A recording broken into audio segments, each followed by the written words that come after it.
Hello, powerful people. Today is Numbers Day, and welcome to this Workers by the Numbers blogcast presented by the Power at Work blog.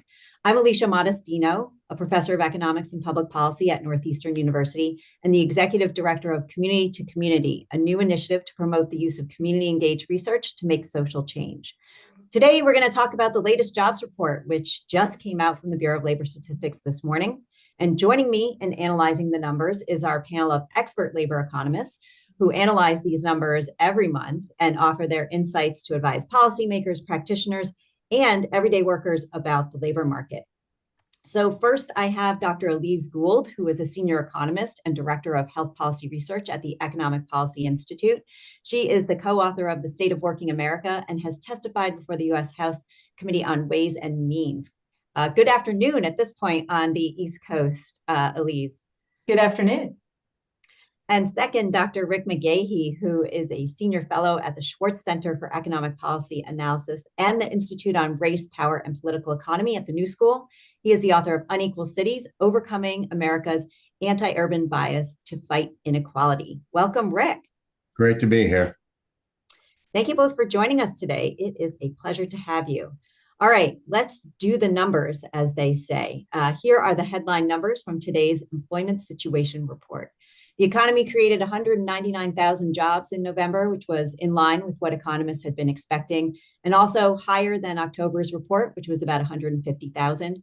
Overall, the last 3 months have seen jobs growth at an average of about 240,000 per month, or I'm sorry, 204,000 per month. Certainly below the crazy fast average increase we had been seeing in 2022, which was more like 400,000 per month, as we continue to climb out of the pandemic, but above what economists consider a healthy labor market, which is around 170,000. So the key takeaway here is that employment is high, above pre-pandemic levels, still growing at a strong rate, but that rate is slowing, or you might think of as normalizing as supply and demand come back into balance. Job gains occurred in healthcare and government. Employment also increased in manufacturing, reflecting probably the return of workers from the UAW strike, but employment in retail trade did decline. U.S. job openings decreased in November as well from 9.5 to 8.7 million, which is a 2.5-year low, resulting in about 1.3 job openings per unemployed person. Both the job openings rate as well as the number had declined. So the job openings rate is about 5.3% in October, which is about 1 percentage point lower than this time last year.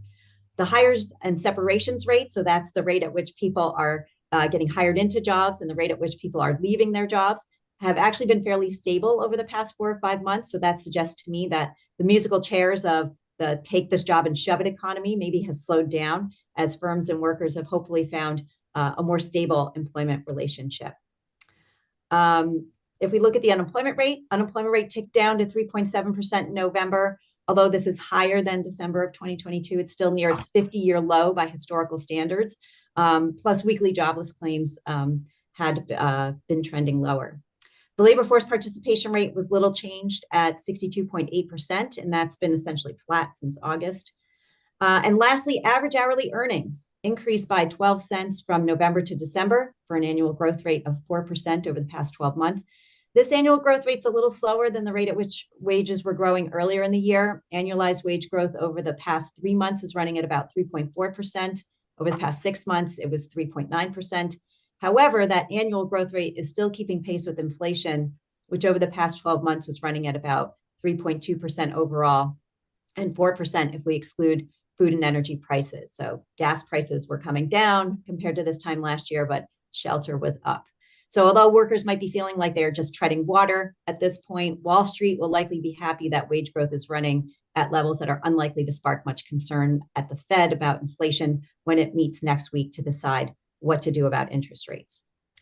Okay, so let's turn to our experts and go beneath the headline numbers here. So Elise, I'm going to start with you. Are this month's numbers good for workers, bad for workers, or are they a mixed bag? I think it's been mostly good for workers. We saw payroll employment was very strong, as you mentioned, 199,000 jobs added in November. there was a drop in the unemployment rate, and that happened for all the right reasons. So as we saw participation tick up just slightly, the employment to population ratio ticked up even more. So that's promising. People are coming back into the labor force, and many of them are getting jobs. And so that's reflected in that drop to 3.7% in the unemployment rate. There were some troubling signs in the household survey last month, and I think that we can now put that behind us. There were some concerns when those two surveys diverged that it may indicate a a turning point in the business cycle. And all of that has reversed out. So now household employment jumped back up again. We saw, as I already said, the employment to population ratio tick up, the unemployment rate came down. And so many of those troubling signs have completely normalized out. And I'm pretty optimistic about where things are right now. Excellent. Okay, so a rosy holiday season maybe for workers right now, according to Elise. Rick, what do you think? Good for workers, bad for workers, or a mixed bag? It's a good report. Lisa's hit several of the major points. The job growth number is probably not quite as big as it seems at first. You mentioned this. We have almost 50,000 jobs, of that close to 200,000 that are returning strikers, not only in motor vehicles, but also in film production with the settling of the actors and writers strikes in Los Angeles. That'll have some ripple spending effects on service jobs as well. So that's good news. Wages a little high if you're worried about it, but the Fed shouldn't be worried. 4% year over year. But if you look at the productivity numbers in the last quarter, they were up over 5%. And we've had several quarters of increasing productivity. So that's not a one-time blip. So the Fed should not be worried about these wage numbers. As you said, inflation is coming out of housing. That's a different problem. That's not a wage-driven problem. That's the biggest problem confronting households right now in their spending, and that's tied to structural problems in the way that we build or don't build housing in the U.S. So overall, a good, steady report. I mean, my view is that I'm a little, I don't want to say gloomy, but I'm always more of a worrier maybe than everyone else. My view is that this report indicates an increasing alignment between supply and demand, which would suggest that the pendulum of worker powers is maybe shifting back at least towards the middle, where neither really workers nor employers have the upper hand. And I think the reason why it's so tricky to assess this is that throughout this recovery, right, there's been a high degree of variation or unevenness across sectors, right? So even as some industries that surged during the pandemic, like tech, have since shed some jobs, others that struggled to win workers back initially during the recovery, like hotels and restaurants, helped to absorb workers and keep unemployment in check. But we are seeing job growth really narrowing in recent months, right? So sectors that are dependent on consumers buying stuff are declining, right? So manufacturers, even though they added back in those jobs, if you look at compared to the beginning of the year, they've been otherwise stagnant. The retail industry, I'm a little worried. They shed 38,000 jobs on a seasonally adjusted basis. And that does not look like a strong holiday season, maybe because a lot of buying has shifted online. On the flip side, though, right, service industries are really doing well, right? And we're seeing that particularly in sectors that are less reliant on consumer spending, right? So we're seeing healthcare adding 77,000 jobs, government adding 49,000 jobs. And those are sectors that reflect more stable factors, right? Like the aging of the baby boomers or, the current elevated level of public spending through the American Rescue Plan Act. So I'm just a little more,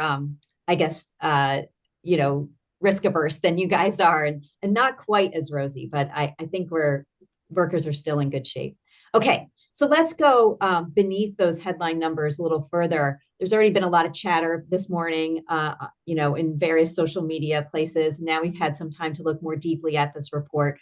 I want to know what's your stat of the day that can give us greater insight into the state of workers' lives and how the economy is really affecting particular populations. So, Rick, I'm going to go back to you first. What's your stat of the day? I always, as I know, Elise and EPI, Economic Policy Institute, do as well, look at black and white unemployment ratios. And those are pretty steady over the last year. We're not seeing gains there, but we're not seeing a deterioration. Another sign that overall, usually the black unemployment is one of the most sensitive indicators to potential downturns. They're the first laid off and the ones to feel that first. So That unemployment rate, while still too high over whites, 5.8, I think, compared to the white rate of 3.3%, but it's steady over the last year. That hasn't gotten any worse. So that's another sign that this is a pretty steady report. Some of that sectoral, blacks are concentrated in more low wage paying sectors, and those have been slower to recover since the pandemic. And in a couple of those industries, we have only just got back to pre-pandemic levels of, in particular, low wage sectors in services. So I look at that gap is still too big, but it's a structural gap now, I think, and there are other measures we need in addition to keeping we need to keep a tight labor market for all workers, but especially for Black workers. The remaining gap is more structural factors, I think. Yeah, agreed. Elise, what's your stat of the day? So if I had to pick one, which I'm going to maybe take liberties with, but the first one I would say is I want to look at state and local employment.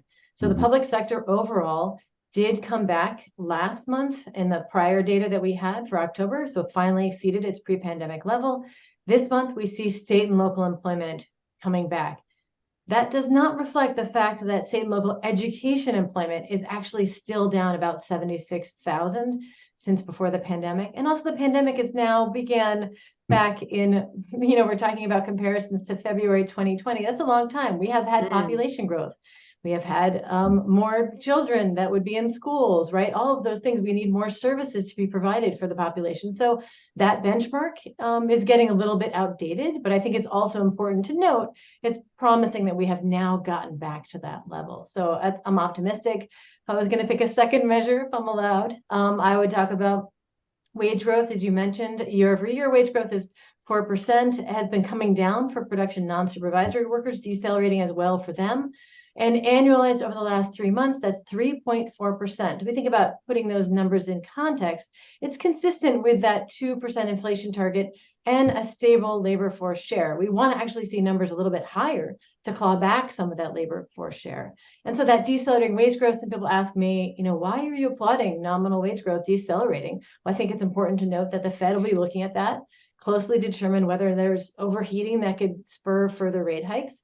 But we care about for workers is real or inflation adjusted wages. And those are rising because inflation has been falling faster than nominal wage growth. So I think taking those two things in turn, I think it's important to keep an eye on that, in fact, as we move forward too.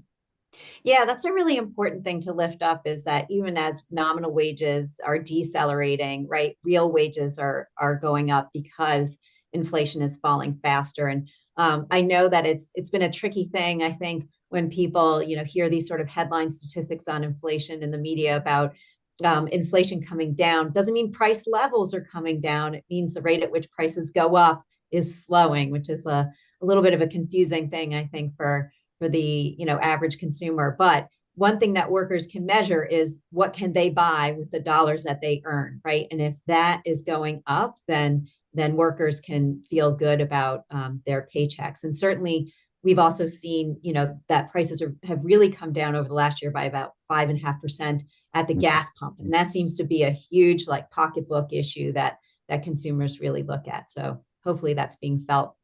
For me, I was really focused on female labor force participation. And again, maybe I'm a glass half full person, but I kept thinking as offices are requiring employers to come more in person, as we've seen, the childcare subsidies fall off in October, that would really put a dent in female labor force participation. This is a time when I am totally okay with being dead wrong.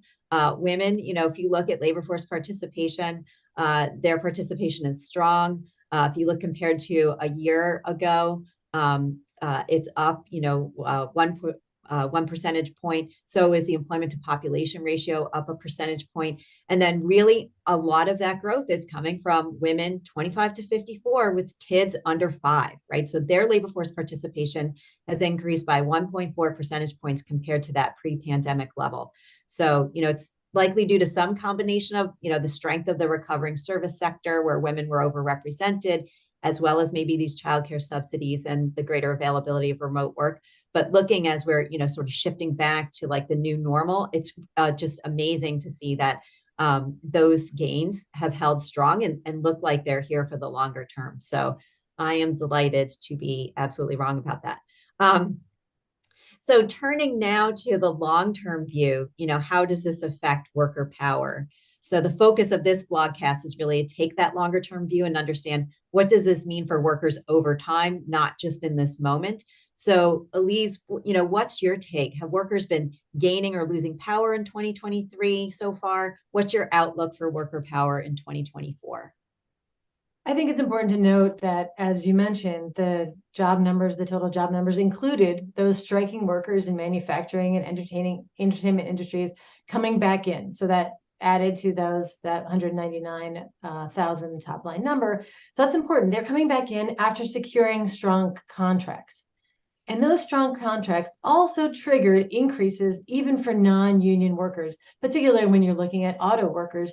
You saw a declaration of many wage increases for those non-union workers. So we know that stronger unions can impact the labor market as a whole. So I think seeing those kinds of impacts is important, and those will last down the road. So looking at 2024, will that continue? I hope that will continue. I'm optimistic, but we know long-term the laws need to change so workers can more easily form unions and collectively bargain for some of these gains that those workers have gotten already. Yeah, that's a really great point is, where we can see those gains solidified in an actual contract, right? Or in other kinds of supports that are going to be mapped out for, the next year, 2 years, 3 years are really key to making sure that, we provide that stability and that trajectory going forward. Rick, you get the final word before I answer. Have workers been gaining or losing power over the past 12 months? And where do you see things headed in the new year? Yes, gaining, but it's scattered by sector. Elisa's point about the ripple effect from the unionization is really important, and especially in auto and other industries. My worry in cities in particular is for low income workers in service occupations, the rise of working from home, and it's even though it's been trending a little down, it's still much higher than it was pre-pandemic, and now looks more permanent for some sectors, mostly higher educated sectors of the labor force, than I and a lot of people thought it would be. It's really stuck. And that has had a bad effect on low wage service workers, janitors, security guards, people in food services in core cities. Their employment in those sectors has been slower to come back. And if we can't figure out how to revive those urban cores, then that's going to be a challenge for those workers who are disproportionately minority. So that's a worry I have long term. They haven't been that empowered. They benefit very much from the overall tightness of the labor market, but the shift to working from home, the structural shift, has affected not only the higher educated people who seem to be benefiting or at least trading it off for benefits like childcare that could really give us a new mommy track, which we have to be careful about. But there's a ripple effect from their lack of spending on certain occupations that has hurt low wage and minority workers. Yeah, I'm going to pick up on that thread that you offered there and highlight, some new research that came out around gig work from the Boston Fed, where they did a survey. They've been doing a survey over a number of years and have shown that we're not really capturing gig workers very well in our usual measures of the labor market.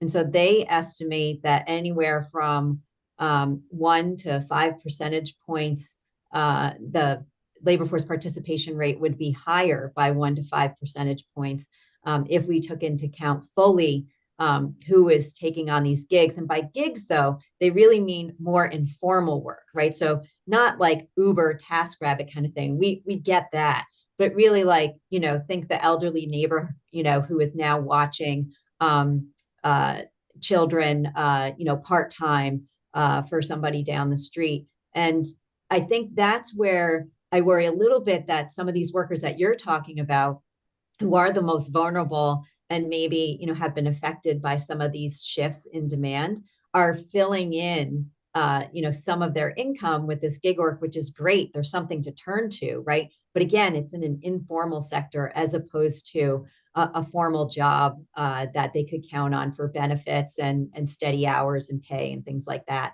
And that leads me to sort of my last sort of bellwether maybe for 2024 is if you look at temporary help services, that lost about 14,000 jobs. And that's kind of a canary in the coal mine or an indicator, right? That employers aren't trying to meet any surges in business with contingent workers, right? So, and that industry's lost about 177,000 workers since last November.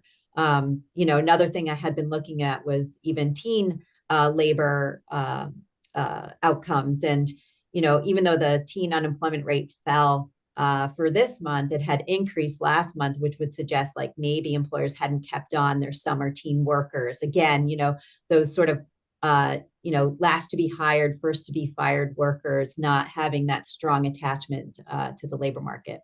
And I guess for me, like just wrapping up, thinking about 2024, we've had the stronger for longer performance of the labor market. Most forecasters expect that maybe we'll continue this slow trajectory, land the plane on the runway kind of thing into early 2024. But eventually we know that, consumers have pretty much run through their savings. We see, maybe some reduced spending, and there's remaining, pockets of labor shortage that are probably going to fill up. So it'll be interesting to see where we land in 2024. All right. Well, any other final thoughts, Rick, Elise? No, I want to just hit again that this report I think really needs to be a message to the Fed to cool it. We don't need any more interest rate increases. What inflation we've got comes out of the housing sector, both rental and buying houses. The Fed's made it hasn't helped that by raising interest rates. But the real problem on the housing side is supply, and that's a longer term thing. It's going to take a while to work its way through. So we could see relatively high inflation rates driven by the housing sector number for some time. The Fed and everyone else should not confuse that with wage-driven inflation. Yeah, that's a really good point. That's a structural problem, right? I know here in the greater Boston area, we perpetually have supply lagging demand. And so these rent increases Boston, that San we're seeing, Francisco, New York, Los Angeles, it's across the country. We just have not built houses over the last decade, and getting them back online, which we need to do, is harder because of the interest rate increase that the Fed has put out there, as well as a lot of structural barriers. right? So rather than like an inflationary increase in rents and housing prices, what we're seeing is really something just, that's man-made, that's limited by supply. And that's something that's fixable, right, without tinkering with the rest of the macro economy. Absolutely. Those are policy choices often at local government level. Elise, any final thoughts for us before we close down? Yeah, I absolutely agree with both of you. I think that we have to think about all the different policymakers. If the Federal Reserve does act, even though the report says that they should not be raising rates anymore, we have not seen the full effects of the raising rates yet in the labor market. There still can come with a huge lag. So I think it remains to be seen. And again, I think that where we are now, I think federal policymakers, besides the Federal Reserve, are not necessarily poised to act. So if we do have anything but a soft landing, and we know that for historically marginalized groups, even a small recession can be hugely detrimental for those workers who are most likely to lose their jobs. If we don't have the safety net in place, if we don't have the government willing to act to produce that safety net like we did in the pandemic recession, then it can be even more damaging. But I'm hoping that the Federal Reserve will look at these numbers, as you said, and keep things where they are and see improvements in 2024. Yeah, and it's interesting to note, if you look at the last beige book, that there are pockets of softness out there. Not every Federal Reserve district is seeing a super tight labor market. We're seeing some Federal Reserve districts showing that there's been more of a slowdown in hiring where they are. And so I think that unevenness also speaks to, do no harm, at least at the next Federal Reserve meeting next week. All right, well, I'm going to bring the conversation to a close right there. I want to thank today's guests, Elise and Rick, for their expert insights and their continued excellent work. I also want to thank Asia Sims, our producer, without whom we would not be able to zoom into your living rooms or wherever you might be. And before you go, please do subscribe to the Power at Work blog so we can keep you updated on all the great content that we're producing. I know Charlie back here, my elf on the shelf, he's going to subscribe, so you'd be in good company. And thanks for watching. We will see you back on the blog again soon with next month's numbers.